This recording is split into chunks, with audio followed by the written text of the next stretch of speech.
Ya, sebab tu masa zaman Rasulullah SAW berada di Mekah, bagaimana orang tu dah laksanakan haji, tapi cara pelaksanaan haji tu bukan yang disyariatkan oleh Allah Azza wa Jalla.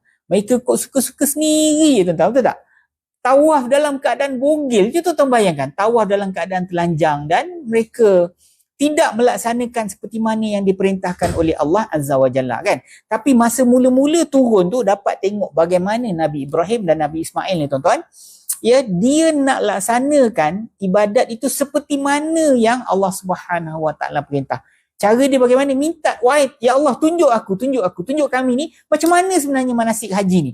Kami nak lakukan seperti mana yang kau suka. Kami nak laksanakan seperti mana yang kau perintah. Jangan biarkan kami buat palatau sendiri, kami tak nak.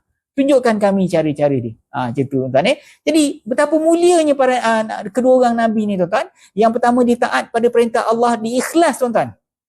Dia sabar, dia ikhlas. Macam ni kita tak kata dia sabar, nak semelih anak sendiri, tuan-tuan. Ya, don't play-play, tuan-tuan. Itu bukan kecil anak punya cerita. Dia nak hantar anak dia dengan isteri dia pergi tempat yang kering kontang tu pun, tuan-tuan dah tahu macam mana punya perasaan dia sebagai seorang ayah. Tuan-tuan mampu? Boleh? Saya tanya tuan-tuan. Boleh ke tak? Tapi kalau Allah yang perintah, wallahualam, ya, kita pun tak, sebab tu kita tak jadi, kita tak sampai level dia, tuan-tuan.